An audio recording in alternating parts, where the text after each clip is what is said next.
এই উম্মত তো এক নেকি দিয়া জান্নাতে যাবে, এক নেকি দিয়া। এই উম্মত তো জানে না এর সাথে দোস্তি কার, কার দোস্তি। বললেই তো হুজুররা খালি আঙ্গুল উঠায়, কি করবো বলতেও পারি না। এই উম্মত তো জানে না যে দোস্তি কার সাথে। আল্লাহ রসুলই তো বলছিল আন্তা রব্বুল করিম আনা নবিয়ুর রহিম, আপনি আগে রব্বে করিম, আমি পিছে নবী রহিম। কাইফা তুদাইয়ু হাদিল উম্মাহ বাইনাল করিম ওয়ার রহিম। শুরুতে আপনি, শেষে আমি। আমার উম্মত হারায় যায় তো যায় কোথায়? আমার মনে হয় এই জন্যই আল্লাহ বলে দিছে, বন্ধু একটাকেও হারাইতে দিব না। কিয়ামতের দিন আপনার উম্মত আসবে কুররাম মুআজ্জিলিনা মিন আসারিস সুজুদ। যদি জীবনে উযু করা থাকে তো উযুর জায়গা থেকে নূর ফুটা বাহির হবে, নামাজ পড়া থাকে তো নামাজের জায়গা থেকে নূর ফুটা বাহির হবে। কারো উম্মতের বাহির হবে না, আপনারটা বাহির হবে, কারণ আপনার উম্মতকে আমি হারাইতে দিব না। যদি হারাই গেল তো বন্ধুত্বের পরিচয় কি হলো? মানুষ তো মেরাজ অনেক কারণে বলে, আমি অন্য কারণে বলি। আমার কাছে মেরাজের কারণ একটা না, ডর্জনের উপরে। আমি বলি মেরাজ এই জন্য হয়েছে যে আল্লাহ বন্ধুর সাথে কথা বলতে চাইছেন, তো বলছে বন্ধু যাদের সাথে কথা বলছি জমিনে রাইখা বলছি, কাউকে উপরে ডাইকা বলি নাই। আপনার সাথে যদি জমিনে রাইখা বলি তাহলে বন্ধুত্বের পরিচয় হবে না, সমান হয়ে যাবে। দুনিয়া বুঝবে না যে আপনার সাথে আমার বন্ধুত্ব কতটুকু। উঠা চলে আসেন, পাশে বসেন, তারপরে কথা বলবো। দুনিয়াকে আমি বুঝাইতে চাই আপনার আর আমার বন্ধুত্ব কতটুকু। মেরাজ এই জন্য, মেরাজ এই জন্য যে বন্ধু সমগ্র জগতের সৃষ্টিকে আমি গঠন দিছি ইচ্ছা মতো, যেমন চাইছি তেমন গঠন। কিন্তু আপনাকে এরকম দেই নাই, বরং গঠনের সমস্ত ভান্ডার আপনার সামনে রেখা দিছি। আমি যে নাকের ভান্ডার বানাইছি ওটা আপনার সামনে রাখছি, আর বলছি বন্ধু আপনি নাক চয়েস করেন, আপনি পছন্দ করবেন, আপনার খালি লাগায়া দিন। পছন্দ আমরা করবো না, আপনি পছন্দ করেন, নাক আমরা লাগায় দিব। কান পছন্দ করেন, আমরা লাগায় দিব। গাল পছন্দ করেন, আমরা লাগায় দিব। এক একটা অঙ্গ আপনি পছন্দ করেন, আমরা ফিট করে দিব। আল্লাহ বলেন বন্ধু মেরাজ এই জন্য, দেখি তো বটে আপনাকে, কিন্তু ডাইকা নিয়ে আসছি এই জন্য, পাশে বসাইছি এই জন্য, একটু দেখার জন্য, কাছের থেকে দেখার জন্য যে আপনি চাইলেন কিরম আমি বানাইলাম কিরম। এই জন্য মেরাজ। এই জন্যই তো হাসান ইবনে সাবিত রাদিয়াল্লাহু তাআলা আনহু বলেন খুলিকতা মুবাররাআম মিন কুল্লি আইবিন কান্নাকা খুলিকতা কামা তাশাউ। আপনাকে তো আল্লাহ ওইভাবে বানাইছেন যেইভাবে আপনি চাইছেন, আল্লাহর ইচ্ছা মতো। তো যেটা বুঝাইতেছিলাম, আবার আমি হারায়া যাব, হারায়া যাব, ওই জান্নাত আল্লাহ আমাদেরকে দিবেন। যুবক সব রাখা আছে, সব রাখা আছে, কি চাও?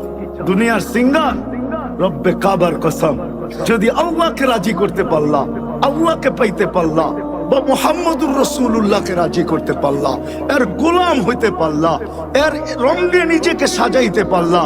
ও যুবক যৌবনে সাজায়া দেখ না, তোকে আল্লাহ সাজায়া জান্নাতে পাঠাবে। সাজায়া, শারীরিক ভাবে সাজানো দেখাইতেছি, শারীরিক সাজানো, শারীরিক ভাবে 10টা গুণ দিয়া সাজাবে।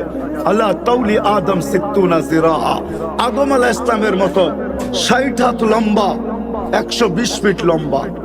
আল্লাহ হুসনে ইউসুফ, ইউসুফ আলাইহিস ইসলামের মতো রূপ।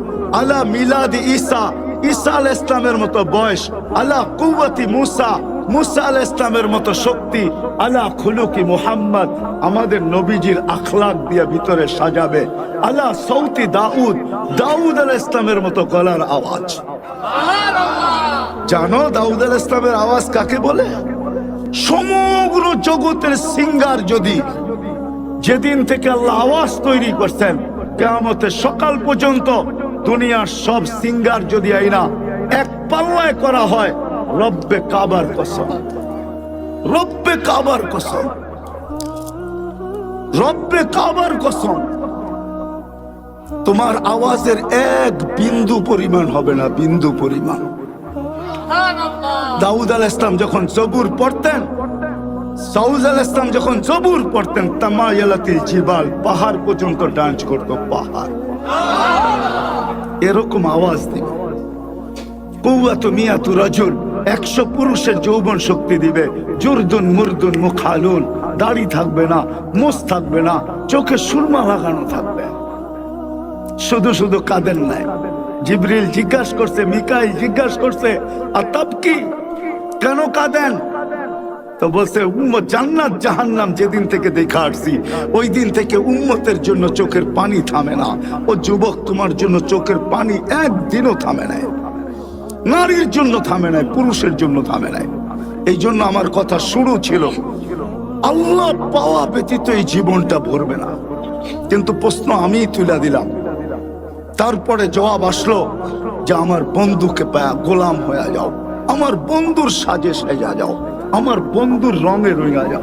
রাখা আছে তোমাদের, নাচও রাখা আছে, গানও রাখা আছে, যা চাবে তা রাখা আছে, যা চাবে।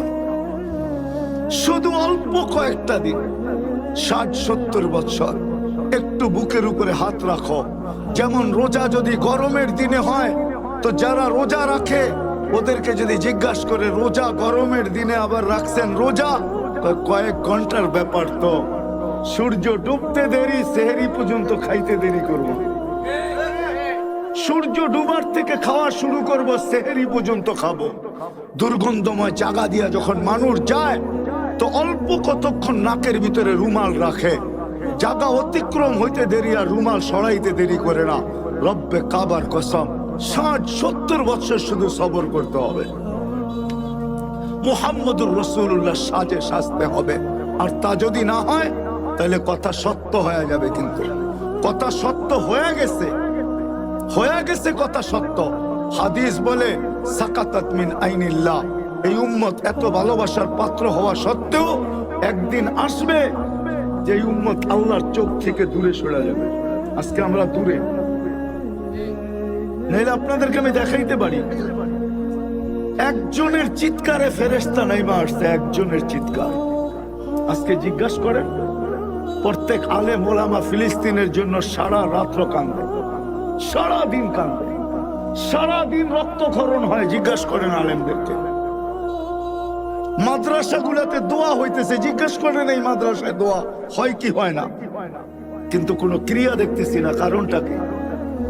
আমরা আল্লাহর রসুলের ইজ্জত রাখি নাই। আল্লাহটা তো বাদেই দিলাম, আল্লাহর রসুলের ইজ্জত রাখি নাই।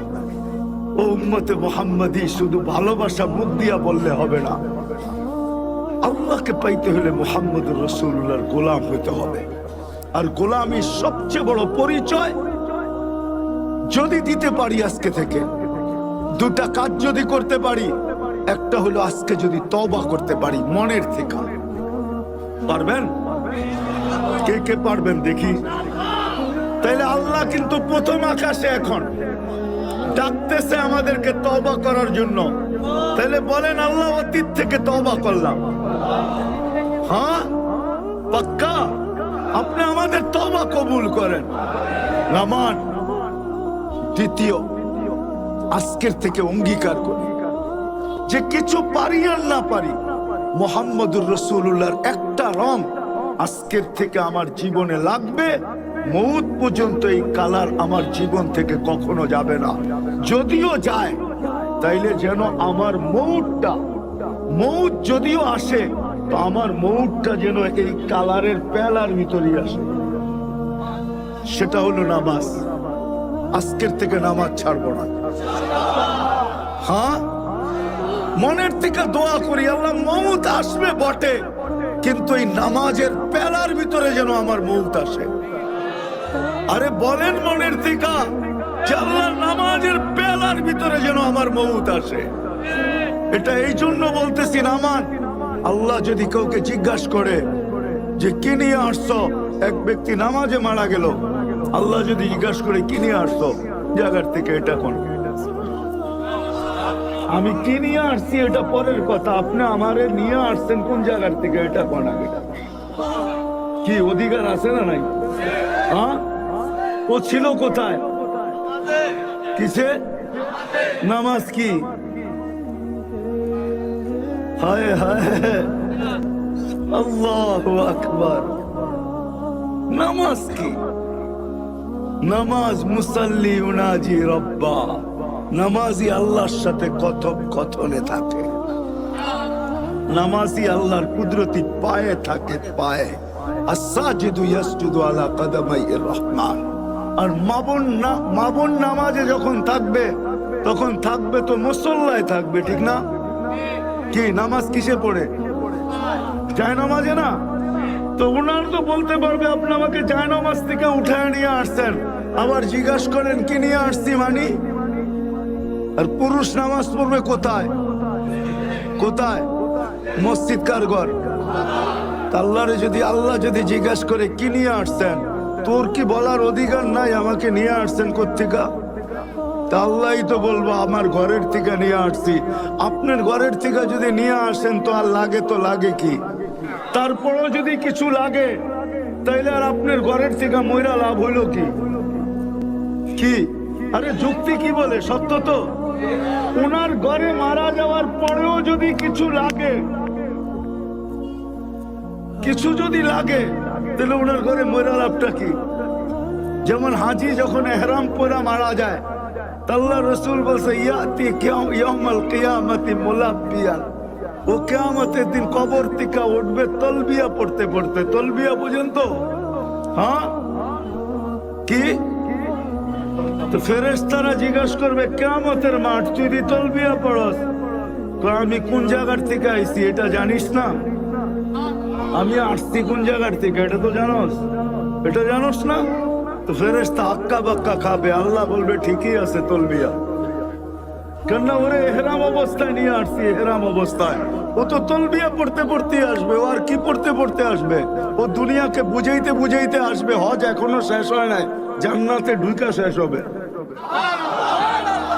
তো সত্য এটা। এই জন্য আজকের থেকে নামাজ ছাড়বো